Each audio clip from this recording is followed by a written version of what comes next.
भजे सो हरि को होई। कर्म प्रधान विश्व कर राधा, जो यश करही तही फल जाता। कर्म के ऊपर निर्भर करता है।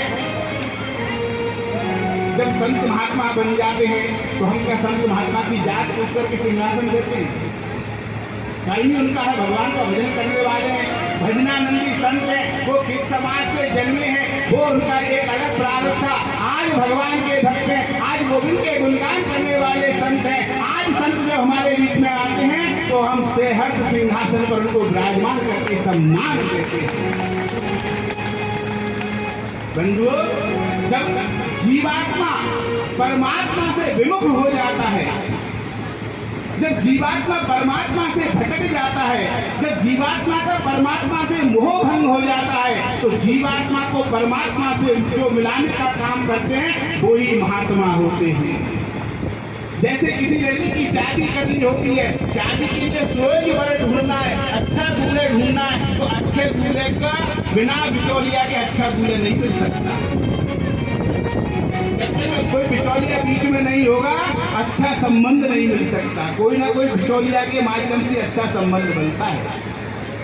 इसी प्रकार अगर परमात्मा को जीवन में पाना है, ठाकुर जी को जीवन में पाना है, तो बिना महात्मा की चरण सन्निधि के ठाकुर जी को प्राप्त करना असंभव है। इसलिए संतों की शरणों में जाइए, संतों से प्रेम लगाइए, संतों से जो है जुड़ जाइए, भव सागर पार हो जाएगा।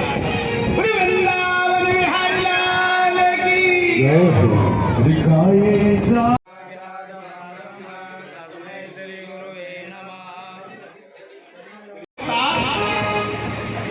तो भगवान श्री राम क्षत्रिय कुल में जन्म लेने के बाद सबरी के झूठे भिड़नी के झूठे बेर खाने जाते क्या?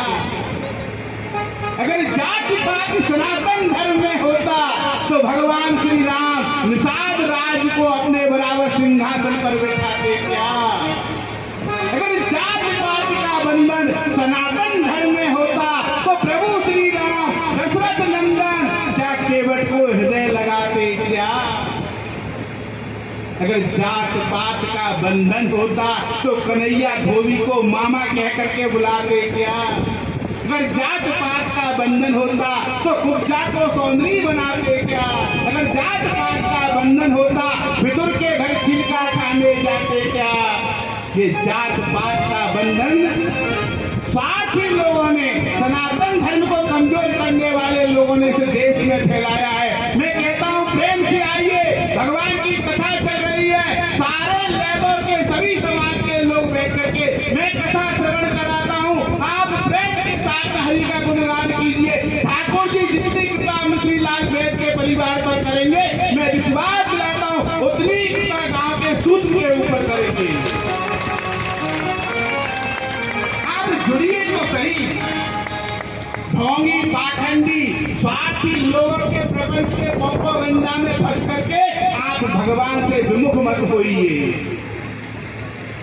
सारे लोग हमको आपस में बांट करके, छाट करके, काट करके, लड़ा करके सनातन धर्म को कमजोर करने की बात करके आप लोगों के ऊपर हावी होना चाहते, आपके ऊपर कब्जा होना चाहते। तिनकन की रस्ती करी करी निबंधन सोए। मूज का जो तिनका होता है, जब तिनका अलग होता है तो कोई भी मसल करके उसको चूरन बना देता है, लेकिन उसी मूज के तिनकों को अगर बट दिया जाए, भर दिया जाए तो वो रस्सी बन जाता है और उस रस्सी से कैसे भी अभद्र नादिया की नाक में नथेल डाल करके खूंटा के बांध दिया जाता है। सनातनियों की शक्ति, सनातनियों की ताकत, सनातनियों की एकता आज उस अभद्र जो सनातन धर्म के खिलाफ जो नादिया हो गए हैं, जो सनातन धर्म को कमजोर करना चाहते हैं, उन लोगों की नाक में रस्सी डालने का काम कर रहा है। इसलिए आप लोगों की एकता को खंड भंड करके, आप लोगों की एकता को तोड़ करके